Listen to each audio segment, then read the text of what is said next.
अब सारे पाकिस्तानियों में सिर्फ एक ही सवाल गूंज रहा है, वो ये कि क्या पाकिस्तान आईसीसी टी20 वर्ल्ड कप में अभी बाकी है या नहीं है। तो उसको थोड़ा सा इजी वे में मैं आपको समझा देता हूं। जी हाँ, पाकिस्तान अभी भी आईसीसी टी20 वर्ल्ड कप में है। अब थोड़ी सी बात करते हैं कल के मैच पे, क्योंकि मेरी आप वीडियोस नहीं देखेंगे कि मैं किसी भी किस्म की तनकीद नहीं करता, बट मैं एक बात ज़रूर करूँगा कि मैं भी क्रिकेट खेला हुआ हूं और क्रिकेट के बारे में 19-20 मैं भी जानता हूं। उस लिहाज से जब आप किसी भी क्लब लेवल पे क्रिकेट स्टार्ट करते हैं तो आपको स्टार्ट में कहा जाता है कि वी में खेलें, यानी सीधा बैट से खेलें। जब आपको क्रॉस बैट का पता नहीं होता या जब आप एक ऐसी कंडीशन में जा रहे होते हो खेलने जहां पे हालात थोड़े डिफ़िकल्ट हों, जहां पे ट्रिकी पिचेस हों, वहां पे आप ज़्यादातर सीधा खेलते हैं। और यही गलती की है कल पाकिस्तान के बैट्समैनों ने। ठीक है, सीधा नहीं खेले। आप देख लें जितने भी बैट्समैन हैं सिवाय बाबर आजम के क्रॉस खेले हैं। और इसमें मैं थोड़ा सा फ़खर जमान को ये कहूँगा कि फ़खर जमान एक एग्रेसिव बंदा है। मैंने लास्ट में भी कहा, मैं अब दोबारा कह रहा हूँ और मैं इसकी कंपेन चलाऊँगा कि फ़खर जमान को आप कप्तान बनाएं। फ़खर जमान जिस दिन कैप्टन बन गया उसके बाद आप देखिएगा कि पाकिस्तान क्रिकेट टीम कहाँ खड़ी होती है, बिकॉज ऑफ हिज एग्रेशन। वो एक ऐसा अग्रेसिव कप्तान साबित होगा जो मेरे ख्याल में किसी दौर में हमारे पास इमरान खान या सरफराज थे, बट इमरान खान से तो कभी कोई नहीं मिल सकता। अगर हम बात करें मोहम्मद रिजवान की, तो उसकी मैच्योरिटी का जो अंदाज़ा है वो हमने लगा लिया था कल जब उन्होंने एक क्रॉस शॉट मारी कि यार एक पता है कि जसप्रीत बुमराह आया ही सिर्फ विकेट लेने है, तो आप क्यों इस तरह की हमाकत वाली शॉट कर रहे हो। आप उसी को ऐसे स्ट्रेट उठा देते वो भी आपका छक्का हो जाना था। आपने उसको यूं मारा, उसने सीधा काउंटर बोल्ड किया आपको। ठीक है, तो अब जाहिर सी बात है बोल्ड हो गया आप। अब हम आगे बात करते हैं कि आईसीसी टी20 वर्ल्ड कप में पाकिस्तान अभी है या नहीं है। तो मेरा जवाब है जी, अभी तक पाकिस्तान पूरी तरह है, क्योंकि अभी भी हालात जो है ना वो पाकिस्तान की 110% फेवर में हैं। वो किस वजह से फेवर में है वो थोड़ा सा मैं आपको बता देता हूं। पाकिस्तान अगर अपने दोनों मैचेस बड़े अच्छे मार्जिन से जीत जाता है, हालांकि पाकिस्तान का जो बैकलॉग है वो बहुत बुरी तरह से डिस्टर्ब हो चुका हुआ है। आयरलैंड, इंग्लैंड, उससे पहले न्यूजीलैंड और फिर आते साथ ही यूएसए, फिर इंडिया, इन सब से ये एक हार्ड लक हो रहा है। आप दोनों मैचेस उठाकर देख लें, दोनों मैचेस में मान लिया पाकिस्तान ने मिस्टेक्स की हैं, बट पाकिस्तान लड़ा भी बहुत ज़्यादा है, बहुत लड़ा है। उसने पाकिस्तान ने बहुत स्ट्रगल की है, ऐसी बात नहीं है।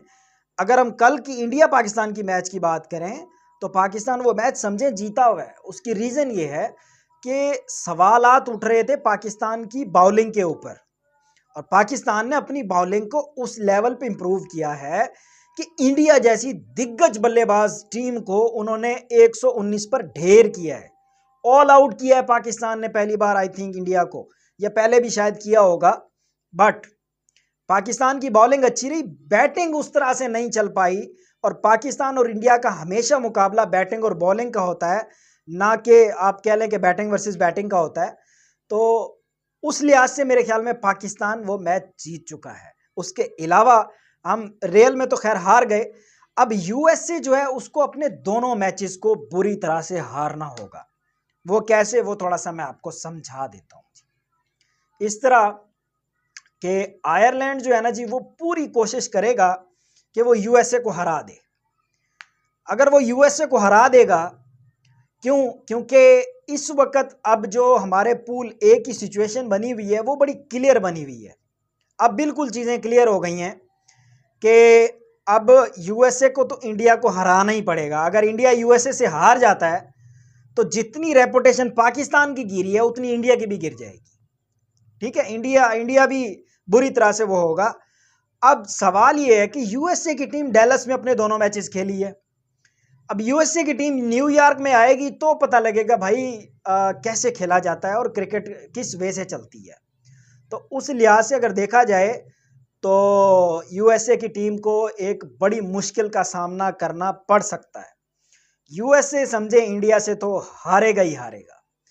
अब आयरलैंड जो है वो अपने 2 मैचेस आई थिंक खेल चुका हुआ है, एक मैच खेल चुका हुआ है इसी पिच के ऊपर, और दोबारा उसका भी मैच इसी पिच पे होने जा रहा है यूएसए के साथ। और खुशी की बात यह है कि आयरलैंड वर्सेस यूएसए का जो मैच है, हमारा आयरलैंड के साथ मैच 16 तारीख को है और मेरे ख्याल में 12 तारीख को आयरलैंड वर्सेस यूएसए है।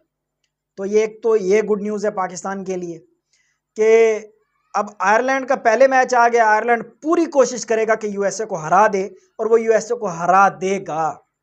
अगर यूएसए आयरलैंड से हार जाए और इंडिया से हार जाए और पाकिस्तान कनाडा और आयरलैंड से जीत जाए तो welcome to the final 8 round. और ये मेरिकल्स पहली बार नहीं हो रहे पाकिस्तान के साथ, ये हमेशा से होते आए हैं। जैसे लास्ट टाइम नेदरलैंड ने पाकिस्तान के लिए रास्ता बनाया था साउथ अफ्रीका को हराकर, इसी तरह इस बार भी ये आयरलैंड ही बनाएंगे रास्ता, क्योंकि ये लैंड्स जो है ना, नेदरलैंड, आयरलैंड, ये हमारे लिए बड़े लकी साबित होते हैं सम ऑफ टाइम। और कभी कभार तो आयरलैंड ने हमें टूर्नामेंट से भी बाहर किया हुआ है, बट इस बार मेरे ख्याल में आयरलैंड जो है ना जी, वो पाकिस्तान के लिए रास्ता बनाने जा रहा है। और लग ये रहा है कि अगर पाकिस्तान टॉप 8 में चला गया तो पाकिस्तान किसी टीम को जिंदा नहीं छोड़ने वाला। फिर पाकिस्तान फाइनल खेल के आएगा और ऐसा खेलेगा क्योंकि पाकिस्तान इस टाइम इस चीज़ का वेट कर रहा है कि वो वेस्ट इंडीज़ की तरफ जाए, वेस्ट इंडीज़ की पिचेस पर खेले। और वेस्ट इंडीज़ के पिचेस पर पाकिस्तान का ट्रैक रिकॉर्ड बहुत स्ट्रांग है, तो उम्मीदें लगाए रखें। मैं बार-बार यही कहूँगा कि यही टीम है, यही लोग हैं और यही परफॉर्म करते आए हैं। इन्होंने ही हमें आगे जितवाना है। इनमें ज़्यादा से ज़्यादा बड़ी चेंज हमें क्या करनी होगी, इमाद वसीम या शादाब खान के ऊपर देखना पड़ेगा। बाकी हमारे रेगुलर बैट्समैन हैं और इन्हीं पे हमें ट्रस्ट करना चाहिए, यही हमें आगे जितवाएंगे इंशाल्लाह। अभी तक के लिए इतना ही। अपना ख्याल रखिएगा। अल्लाह हाफिज़।